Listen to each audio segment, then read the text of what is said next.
Bueno, abrimos ya tiempo para esta última mesa de la mañana, de mediodía, en la que vamos a tratar sobre todo un tema importante ligado a la ESG, que es el tema del cambio climático, con 3 invitados de primer nivel para poder ver al detalle dónde están las inversiones, cómo se pueden encarar hacia inversiones sostenibles en el tema de ESG y también relacionado con el cambio climático, y para que también, por ejemplo, Endesa nos diga cómo está enfocando la compañía hacia la sostenibilidad como punto clave que estamos viendo hasta el 2030 con esos criterios ODS que van a marcar los negocios sostenibles, que van a marcar la inversión sostenible también en inversores institucionales, pero también en minoritarios.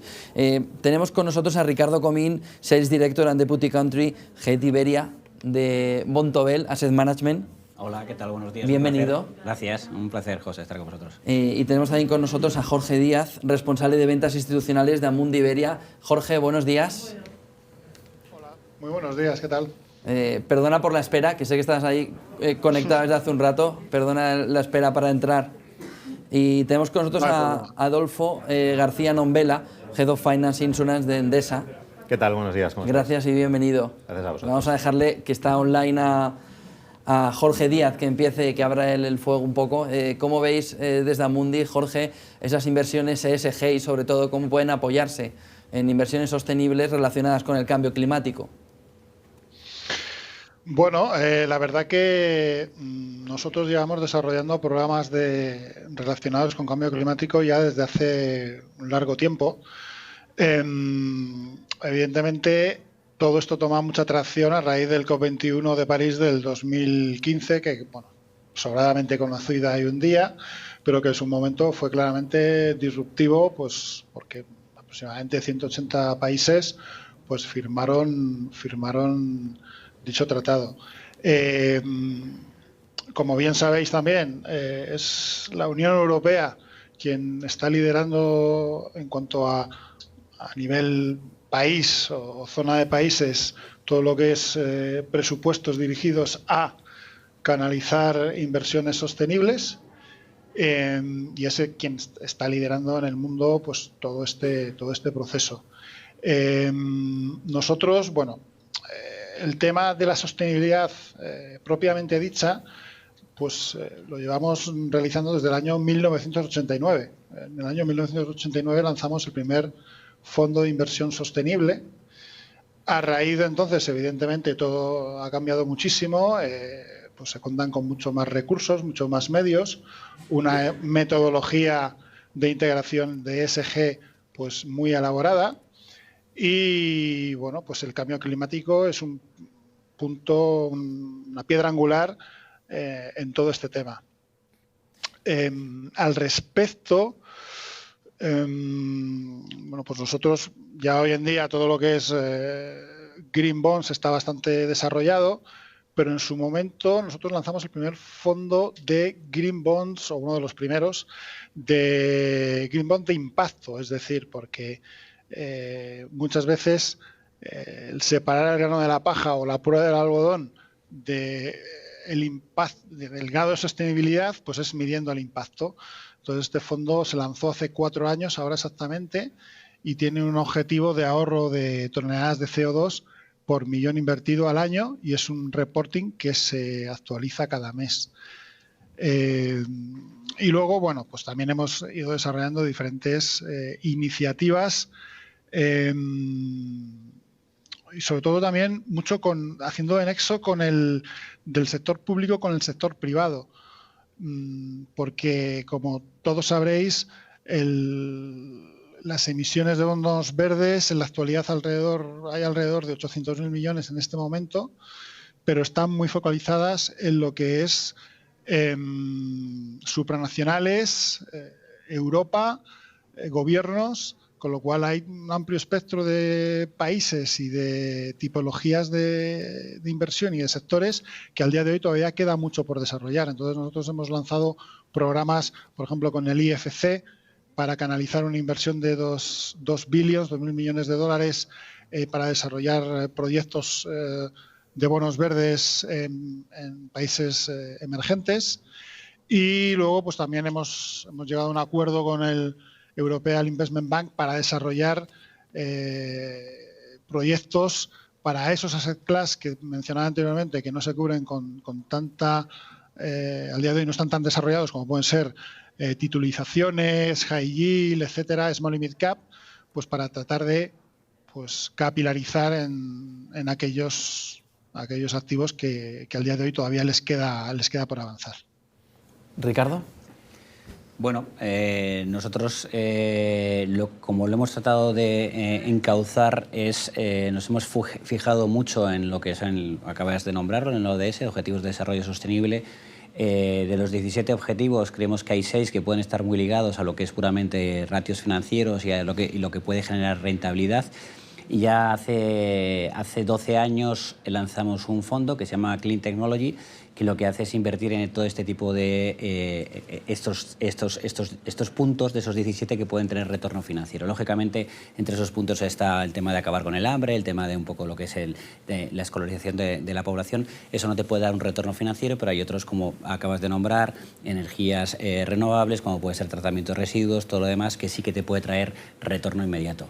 Para nosotros es muy importante hacer entender que esto no es un tema de subvenciones, no es un tema de sacar dinero a través de subvenciones, es lo que puede dar los gobiernos. Se trata de que, como la tendencia en general es a que todos este tipo de empresas que están muy avanzados en estos puntos tengan mayor demanda, también lo que tengan en este caso son mayores beneficios. Invertimos en esas empresas que están teniendo unos beneficios bastante interesantes. Como prueba, este año el fondo a cierre de noviembre tenía una rentabilidad cercana al 30%. Y en estos 12 años, más o menos, lo que ha tenido es una rentabilidad media del 12% anualizado. Lo ha venido haciendo muy bien y, como repito, simplemente invertimos en aquellos, nos hemos centrado en 6 puntos de esos objetivos de desarrollo sostenibles que pueden tener un retorno financiero. Venimos hablando desde primera de la mañana, es importantísimo también ver que ya no está reñido, ¿no?, de cara al inversor la rentabilidad frente a que esas inversiones, esos fondos de inversión sean sostenibles. Todo lo contrario. Parece que lo que se está viendo como tendencia es que lo que reduce es el riesgo de tener problemas, sobre todo de inversiones reputacionales que puedan tener un problema ahí. Bueno, esto ha sido un largo camino. Desde que empezamos a oír hablar de fondos éticos, empezamos a hablar de todo este tipo de inversiones, no terminaban de chutar, no terminaban de ir hacia adelante porque no tenían retorno financiero y al final nos vamos a hacer trampas al solitario. Puede haber mucha buena intención, pero la gente lo que quiere es retorno financiero con sus inversiones. Lo que vemos desde hace unos años ahora es que efectivamente la aproximación que se está haciendo a todo lo que es sostenible es evitar posibles sustos.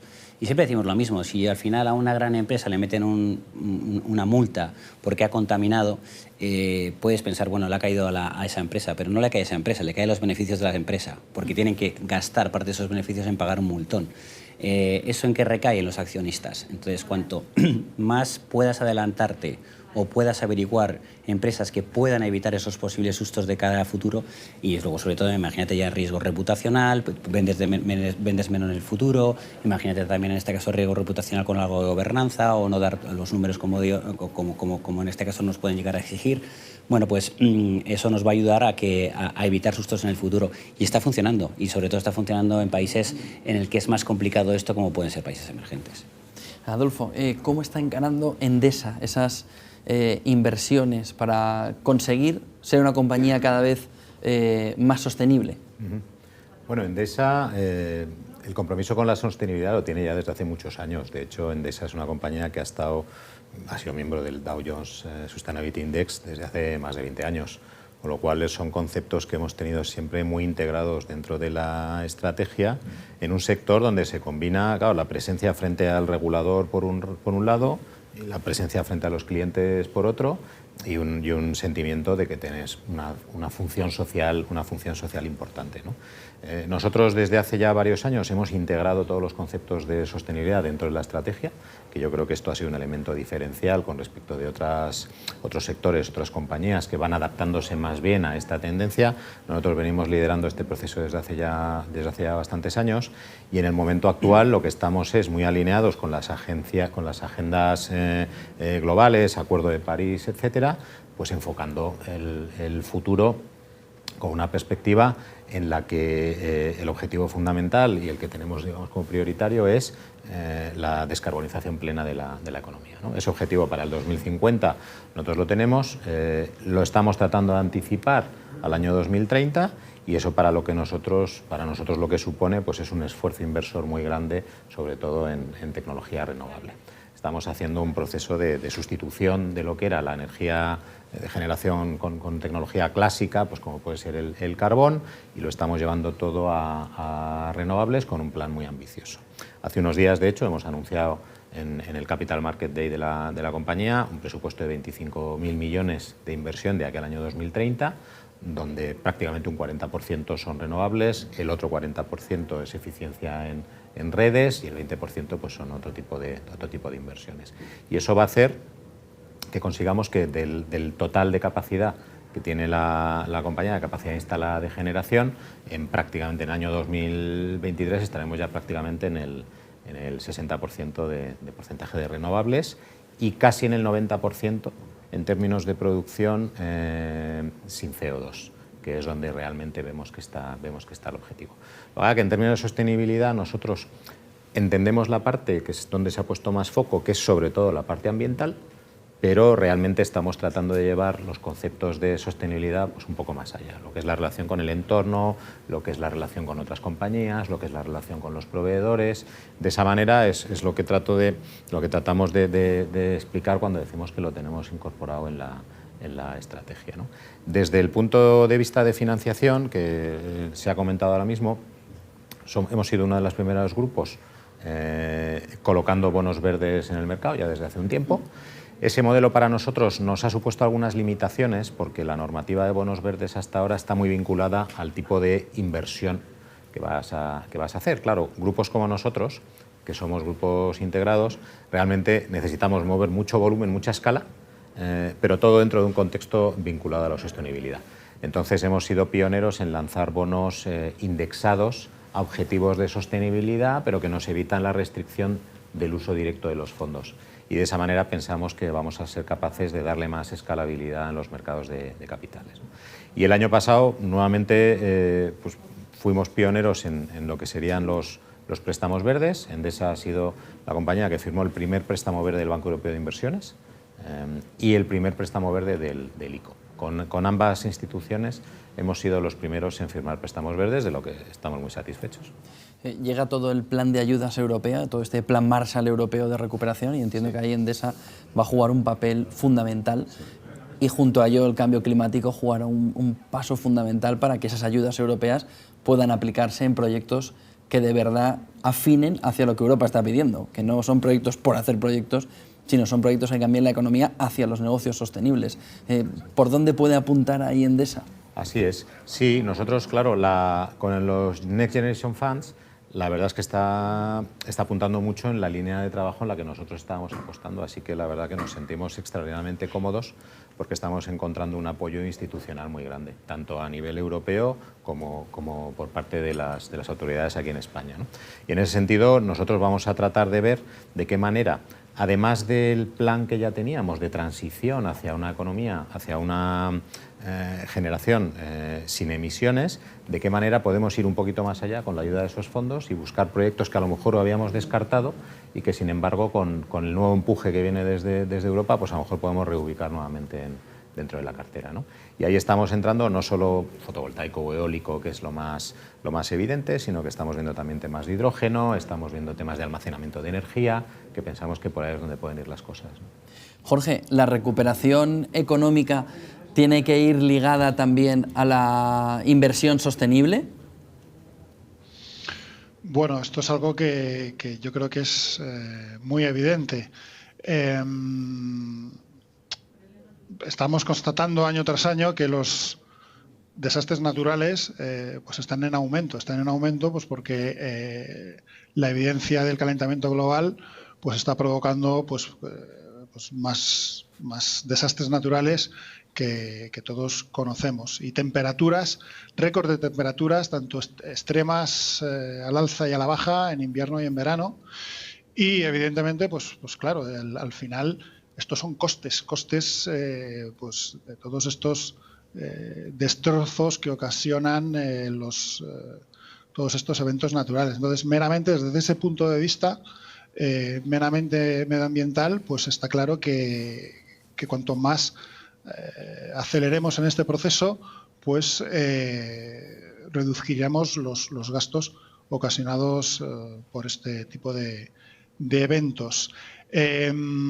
Aquí también me gustaría dar una breve pincelada, un poco por poner contexto, de el punto en el que estamos ahora mismo y las previsiones de los distintos escenarios que se manejan en base a lo mucho o lo poco que aceleremos en cuanto a este proceso de descarbonización. O sea, en este momento, en el año 2020, pues al cabo de un año se emiten alrededor de unos 10 gigatoneladas de CO2 al año, ¿vale? Si no se hiciera ninguna medida y bueno, pues no este trasvase de energías contaminantes a energías limpias no se hiciera, los cálculos es que nos iríamos hasta casi 30, es decir, multiplicaríamos por 3 hacia el año 2050 aproximadamente, y esto lo que provocaría es que al día de hoy lo que se quiere es limitar a por debajo de 2 grados con respecto a la revolución industrial. Ese es el objetivo que se persigue para el 2050, que se acordó en el COP21 de París. Nos iríamos, ahora mismo estamos en el 1.1 aproximadamente, 1.2, nos iríamos hasta 3, casi 4 grados, 3,7, 4 grados. Esto tiene un efecto exponencial, evidentemente, es decir, si con 1.1 pues tenemos todos estos acontecimientos de desastres naturales, nos podemos imaginar lo que ocurriría con 4 grados, ¿no? Y bueno, un poco por ofrecer visibilidad también en cuanto a qué mix podríamos ofrecer para en el año 2050 limitarnos a esos 2 grados, teniendo en cuenta también que el mundo va a necesitar más energía porque hay más población y hay más zonas urbanas. El cálculo es que se necesitará alrededor de 38% más de energía hacia el año 2050, pues básicamente, pues evidentemente reducir el carbón prácticamente a cero. En el año 2014 representaba el 29% del consumo anual de energía, pues hacia el 2050 debería representar tan solo el 5%. El caso del petróleo, del 31 deberíamos rebajarlo al 19%. Y, bueno, pues evidentemente todo lo que es renovables, etcétera, pues aumentarlo mucho.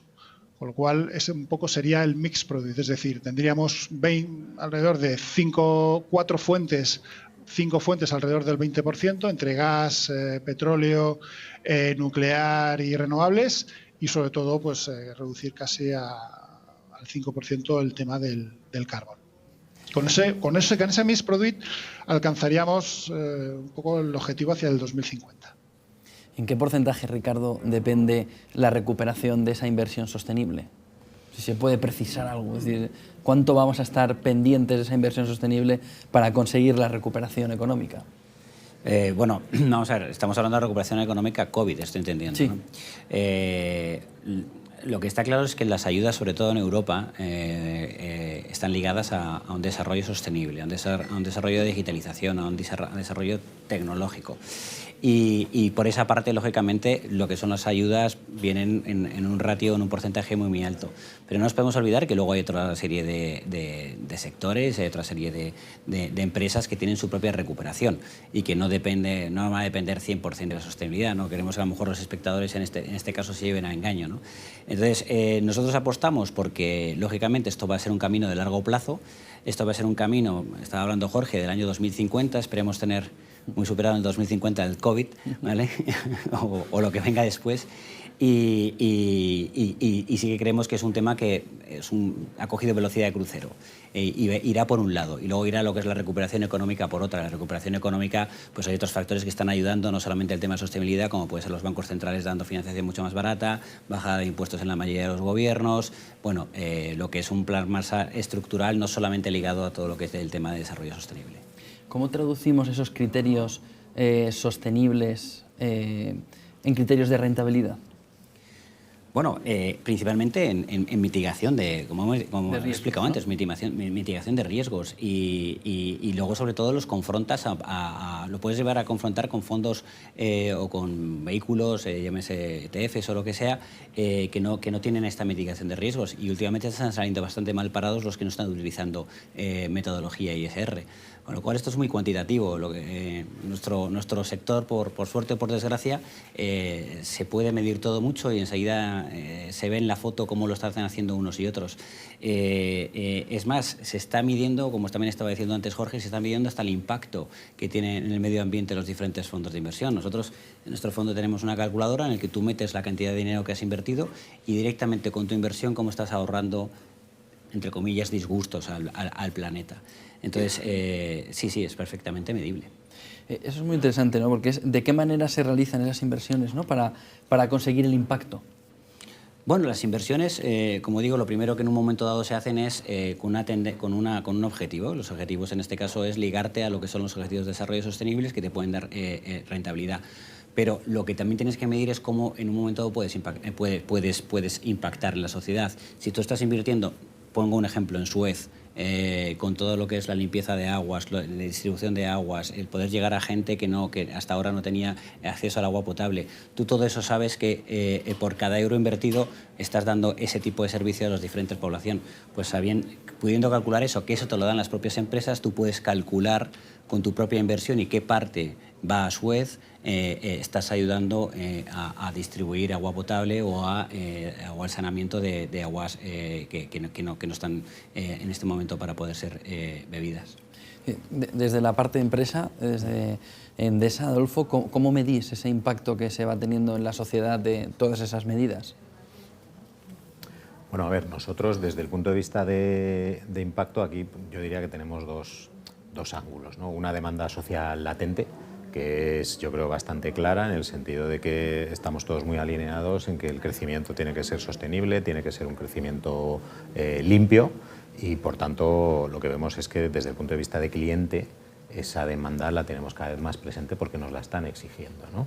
Entonces nosotros ahí, claro, el planteamiento que estamos trasladando a los clientes, y esto lo habréis visto vosotros en la factura de la luz, etcétera, es, oye, ¿qué parte de la energía que usted está consumiendo está siendo generada sin emisiones de CO2, ¿no? Y pensamos que por ahí el impacto va a ser cada vez mayor porque la demanda que estamos encontrando de ese tipo de servicios es cada vez mayor, ¿no?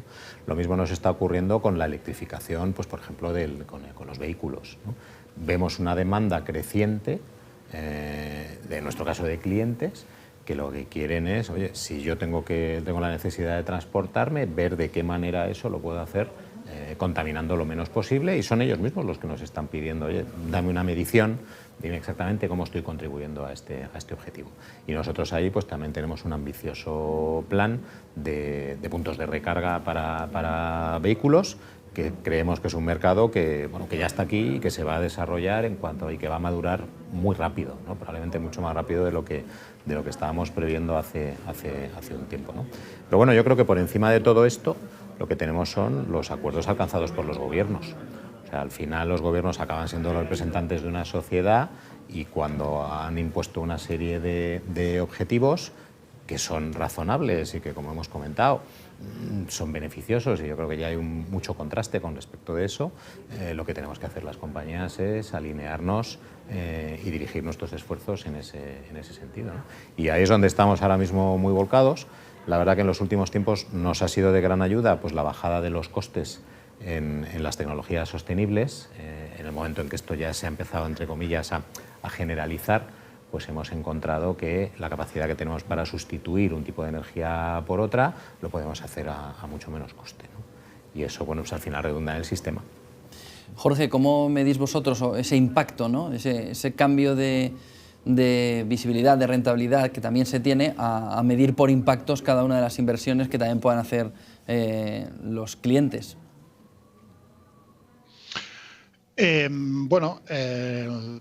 Digamos, no en todos los fondos sostenibles se mide el impacto. Es decir, impacto lo podemos medir desde el punto de vista medioambiental, que es el tema que estamos tratando hoy, o desde el punto de vista social.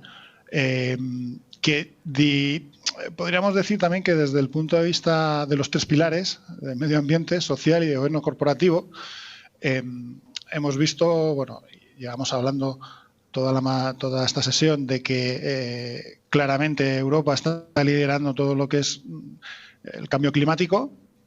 Estados Unidos es quizás quien, el tema de gobierno corporativo, están más avanzados, básicamente porque han sufrido pues todos los casos de Lehman Brothers, etc., que ha hecho que es un tema que se haya desarrollado mucho. Y luego el tercero, que es hasta el día de hoy un poquito el que va más a la zaga, un poquito más detrás, es el tema social, que aquí sí también podemos medir el impacto. De hecho, nosotros acabamos de lanzar un fondo social global que, en base a 5 parámetros, pues lo que va a determinar es el impacto social, pues para las capas más desfavorecidas de la sociedad. Ya os digo, es un fondo que es global, y a través de estos 5 parámetros, pues bueno, va a tener un reporting en el cual, pues, por ejemplo, se va a medir cuántas personas que no tienen acceso a vivienda o a educación o a trabajo, pues a través de estas inversiones se puede lograr. Aquí también me gustaría un poco colar, o sea, se lleva también hablando toda la sesión al respecto de los Sustainable Development Goals, Objetivos de Desarrollo Sostenible de 2030 de Naciones Unidas.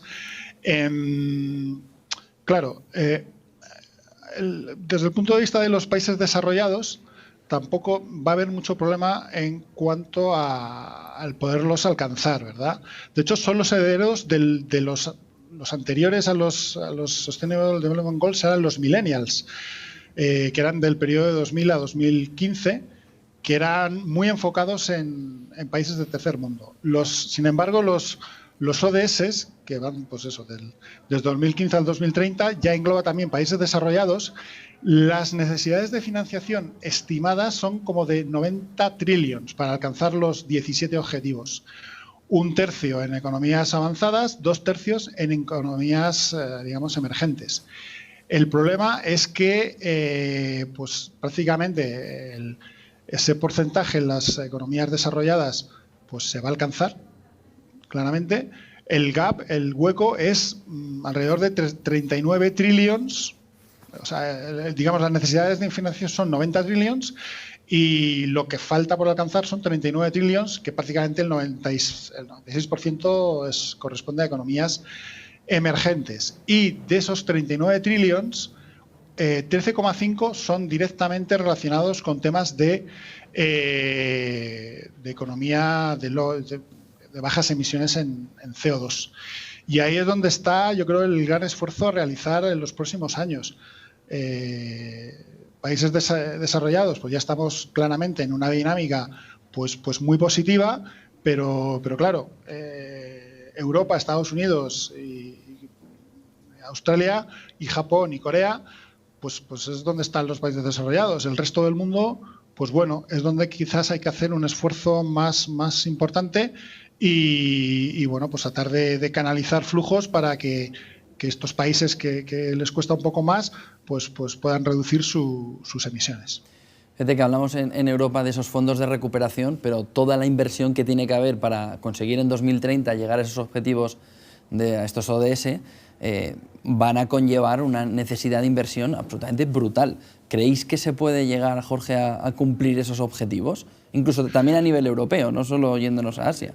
Sí, por eso decía que un poco los números que nosotros manejamos son que las necesidades globales para alcanzarlos plenamente sería de 90 trillions de dólares y un poco, como decía, básicamente pensamos que en los países desarrollados se va a alcanzar, es decir, no va a haber ningún problema en alcanzarlo.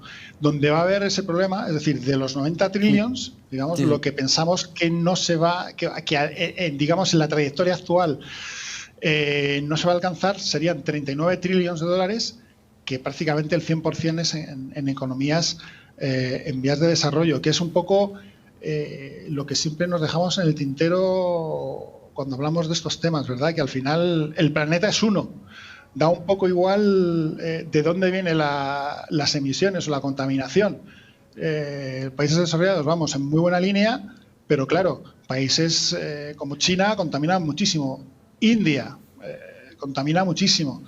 Y para que os hagáis una idea, pues en el mercado de bonos verdes que previamente mencionábamos, de esos 800.000 millones aproximadamente, alrededor del 15% pertenecen a países en vías de desarrollo como un conjunto, pero de ese 15% China representa el 90%. Es decir, países como India, que ya sobrepasa los 1.000 millones de personas, pues prácticamente en el mercado de los bonos verdes representa muy poquito.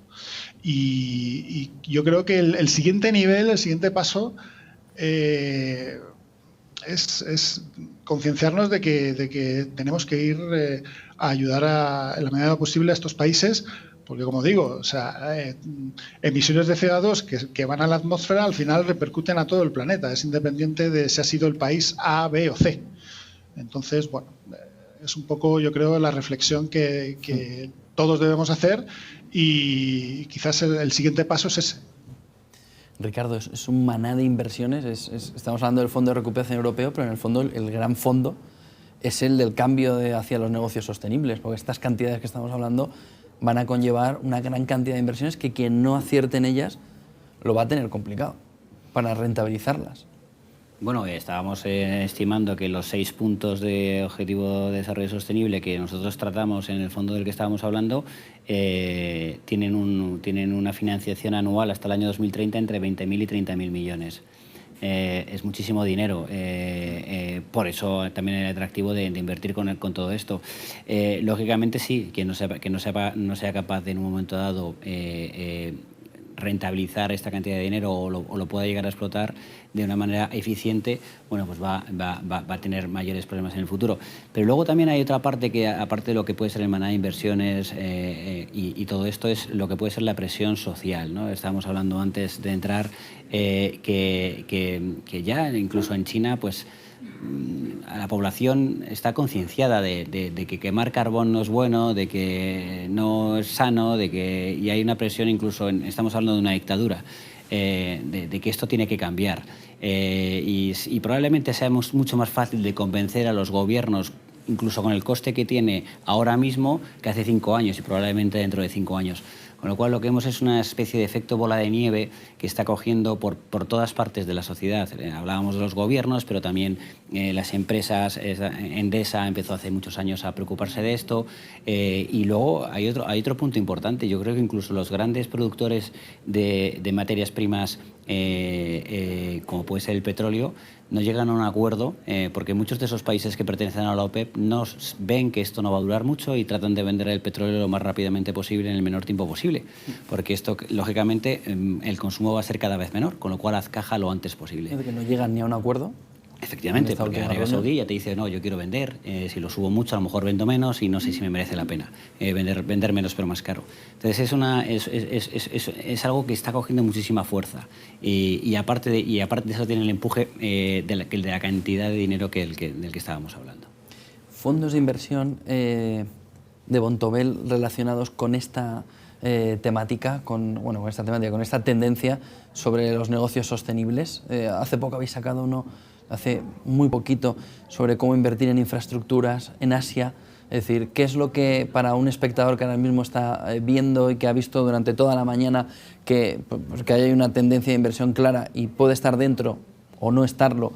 Si está dentro, quiere reenfocar o quiere mirar, y si está fuera, quiere buscar posiciones. ¿Qué ofrecéis? ¿Qué oportunidades hay dentro de la cartera de Bontobel? Bueno, en general, ya prácticamente todos nuestros fondos trabajan con metodología sostenible. Lo que pasa es que los fondos al final pueden cumplir con diferentes artículos en cuanto a regulación. Puede ser artículo 6, puede ser artículo 8. Es un buen lío, ¿eh? Es un lío. Esto para hacer pedagogía al inversor que nos está viendo, yo os lo comentaba antes con Luna, siempre estamos hablando de inversión y demás, y ahí tenéis que explicar mucho, ¿no?, para que sepa bien.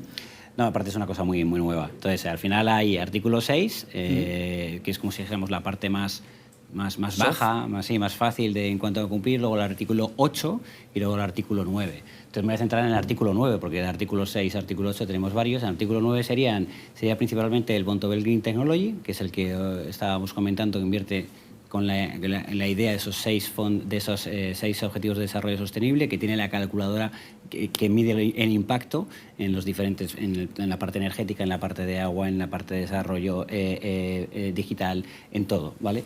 Y luego el Fondo de Infraestructuras, que te veo bien informado porque es un fondo que... Lo tenéis muy poquito. En junio lo registramos en España y es una boutique norteamericana que lo que trata de invertir es en infraestructuras ligadas a todo lo que es el desarrollo, y queremos primero que va a haber una gran demanda, segundo da unos dividendos muy interesantes, que es lo que la gente en un momento dado busca, en sustitución de los bajos cupones de la renta fija, y tercero es un fondo global que da muchas oportunidades a los inversores de poder entrar en diferentes proyectos de desarrollo. Hay que tener en cuenta que incluso en la Unión Europea se está pensando en actualizar muchas de las infraestructuras que tenemos en Europa.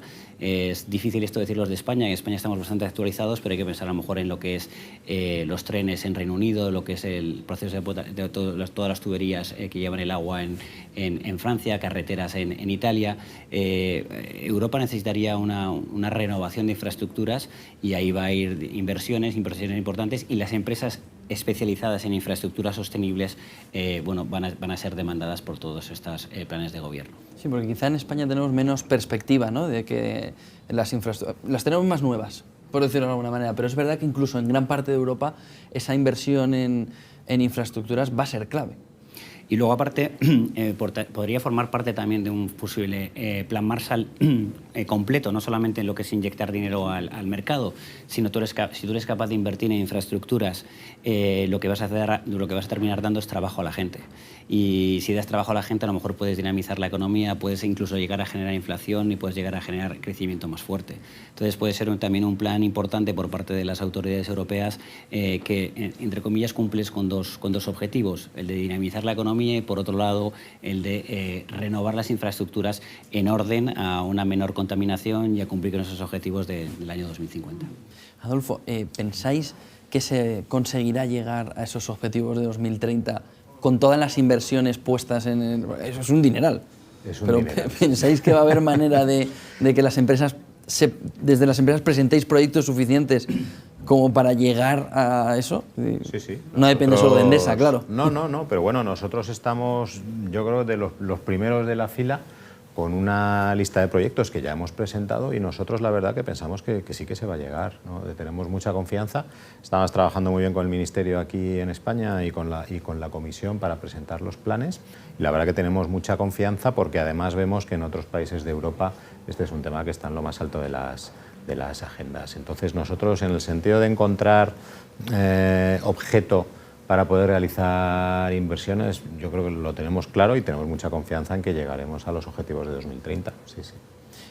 Jorge, para terminar, ¿por dónde podemos mirar en la cartera de Amundi alternativas para estas inversiones sostenibles, mirando al cambio climático, mirando a distintos puntos? ¿Por dónde nos puedes orientar a los espectadores para que puedan buscar en vuestra cartera? Bueno, pues realmente al día de hoy, del 1.6 trillones más o menos que manejamos, en casi el 100% hacemos un criterio de exclusión, ¿vale? Básicamente, pues son convenios de minas antipersona de Ottawa y Oslo, producción de carbón, etc. Eso se beneficia prácticamente al 100%. Y luego un proceso, digamos, más complejo de best in class de integración son alrededor de 300.000 millones de euros, con lo cual ahí pues metemos, en cuanto a producto, pues prácticamente todas las tipologías de activos que existen. Pero adicionalmente a eso, estamos en un plan estratégico a 3 años que debe concluir en el año 2021, en diciembre de 2021. Estos 300.000 millones que mencionaba, pues tiene que tener un rating en la cartera del fondo sostenible, y que tiene que ser superior al del benchmark, ¿vale? Y aquí somos mucho más exigentes. Damos una nota de la A a la G, A siendo la mejor, G siendo la peor. En estos 300.000 se excluyen las 3 peores notas, es decir, EFG. Cualquier compañía que tenga una nota de EFG queda excluida del universo. y la nota media, como digo, de esa cartera ha de ser mayor a la del benchmark. Y para el año 2021, es decir, para finales del año que viene, esto se va a aplicar a todo el universo de Amundi, es decir, los 1.6 trillions. También, bueno, pues aparte de todas las, digamos, los productos más, vamos a decir, más core, más habituales, pues estamos siempre tratando de innovar. Anteriormente mencioné pues que donde hemos detectado que hay, digamos, más dificultades de financiación, tanto por tipología de activo como por área geográfica, tratamos de ser un nexo entre el sector público y sector privado a través de partnership con actores de relevancia. Y luego, aparte de eso, también tratamos de innovar en cuanto a nuevas tipologías de entender la inversión socialmente responsable y sostenible. Desde ese punto de vista, pues también estamos desarrollando productos en los cuales no solo tenemos en cuenta la nota de la compañía, sino sobre todo la dinámica, porque es un tema muy importante. Se ha mencionado anteriormente, creo que Ricardo, temas pues, del compromiso con las compañías. Esto es algo que tiene cada vez más relevancia. ¿Por qué? Pues porque si tenemos un compromiso muy fuerte y tenemos un peso importante en esa compañía, lógicamente, si una compañía se queda dentro de las peores para un determinado parámetro sostenible, pues nosotros vamos a estar detrás diciendo, mira, te estás quedando con respecto a tus comparables, con respecto a tu sector, por debajo en este parámetro. Deberías de implementar mejoras y eso evidentemente hace mucha fuerza. ¿Esto a qué viene? Viene a que posiblemente hay compañías con un rating en este momento bajo, pero que están en proceso de implementar unas mejoras muy importantes. Entonces, es lo que denominamos el momentum. Es decir, esto es muy interesante. ¿Por qué? Porque vía engagement, vía compromiso, identificamos estas compañías que están en un proceso de mejora y pues resulta muy interesante desde el punto de captura de rentabilidad, captura de alfa. Son las que presentan una aceleración más fuerte en cuanto a captura de rentabilidad. Y luego también mencioné anteriormente que quizás de los tres pilares, medio ambiente, social y gobierno corporativo, el social es hasta ahora el que menos se ha desarrollado. En los 3-4 últimos años ha tomado muchísima atracción, tanto medio ambiente como gobierno corporativo, y estamos, bueno, acabamos de lanzar un fondo social, como mencioné anteriormente, y bueno, es un poco la tendencia que pensamos que en los 2, 3, 4 próximos años pues empezará a tomar también más importancia. Ricardo. Una cosa que a raíz de lo que está diciendo Jorge, cuando empecé en la industria de gestión de fondos, cuando pasábamos due diligence o los clientes querían ver cómo gestionábamos, era curioso que no tenían ninguna gana de que nos metiésemos en lo que es la gestión de la empresa, porque en general se pensaba, si tú inviertes en una empresa es porque la empresa está bien gestionada, con lo cual no enredes, porque los directivos lo saben hacer bien. Y cada vez más se pregunta si ejercemos derecho al voto y hacemos compromiso. ¿Para qué? Para empujar a las empresas que estén en un momento que no terminan de hacer ISR como se debería hacer, empujar para que haya esa presión y se vaya hacia allá. Porque al final también, repito, el accionista es el que se va a salir beneficiado de ese mayor compromiso con todo lo que es los compromisos de ASG. Muchísimas gracias, Ricardo Comín, Sales Director and Deputy Country de GET Iberia en Bontobel Asset Management. Un placer, muchas gracias. Gracias, Ricardo. Jorge Díaz, responsable de ventas institucionales de Amundi Iberia. Muchísimas gracias por acompañarnos. Muchas gracias a vosotros, un placer. Y Adolfo García Nombela, Head of Finance Insurance de Endesa. Gracias por compartir este tiempo con nosotros. Gracias a vosotros. Gracias a los tres por esta mesa destacada sobre el cambio climático y esas inversiones ESG. Nos despedimos ahora, volvemos con más mesas aquí a las 4 de la tarde para desgranar más detalles de cómo se están comportando y cómo se deben comportar esas inversiones para negocios más sostenibles.